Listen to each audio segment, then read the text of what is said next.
नमस्कार बच्चों, क्या आपने कभी किसी को भूखे शेरों के बीच पूरी रात जिंदा रहते देखा है? यह कोई कहानी नहीं, बल्कि एक सच्ची घटना है दानिएल की, जिसने अपने ईश्वर में ऐसा विश्वास रखा कि मौत भी उसके सामने झुक गई। आइए सुनते हैं यह अद्भुत कहानी। यह कहानी उस समय की है जब बाबुल पर राजा दारा का शासन था। राजा ने अपने राज्य में 120 अधिकारियों को नियुक्त किया और उनके ऊपर 3 प्रमुख अधिकारी बनाए। उनमें से एक था दानिएल। दानिएल ईमानदार, बुद्धिमान और निष्ठावान था।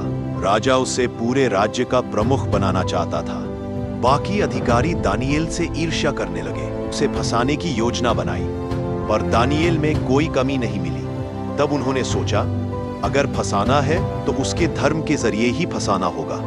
उन्होंने राजा से एक कानून पास करवाया कि अगले 30 दिनों तक कोई भी इंसान किसी और ईश्वर या इंसान की उपासना न करे, सिर्फ राजा की उपासना करे। जो इसका उल्लंघन करेगा उसे शेरों की मांद में फेंका जाएगा। जब दानिएल ने यह नियम सुना, तब भी उसने अपने कमरे में रोज की तरह घुटनों पर झुककर ईश्वर से प्रार्थना की। वो डरता नहीं था, क्योंकि उसका विश्वास परमेश्वर में अडिग था। दरबारियों ने उसे रंगे हाथों पकड़ लिया और राजा के सामने पेश किया। राजा दारा दुखी था, पर नियम बदल नहीं सकता था। उसने दानिएल को शेरों की मांद में डलवाया और कहा, तेरा परमेश्वर तुझे बचाए। दानिएल मांद में गिरा। चारों तरफ भूखे शेर गुर्रा रहे थे। पर उस रात कुछ चमत्कारी हुआ। ईश्वर ने शेरों के मुंह बंद कर दिए। शेरों ने दानिएल को छुआ तक नहीं। राजा पूरी रात बेचैन रहा। सुबह दौड़कर मांद पर पहुंचा और चिल्लाया, दानिएल, क्या तेरा परमेश्वर तुझे बचा सका? अंदर से आवाज आई, हे राजा, मेरा परमेश्वर जिंदा है। उसने शेरों के मुंह बंद कर दिए। राजा बहुत खुश हुआ।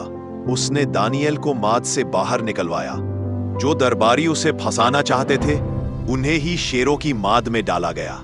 राजा ने पूरे राज्य में घोषणा की, दानिएल का परमेश्वर सच्चा और जीवित परमेश्वर है। तो बच्चों, इस कहानी से हम क्या सीखते हैं कि अगर हम सच्चे दिल से परमेश्वर में विश्वास रखें, तो कोई भी शेर, कोई भी खतरा हमें छू नहीं सकता। आस्था, निष्ठा और सत्य की राह कठिन हो सकती है, पर अंत में जीत उसी की होती है जो सच्चा है।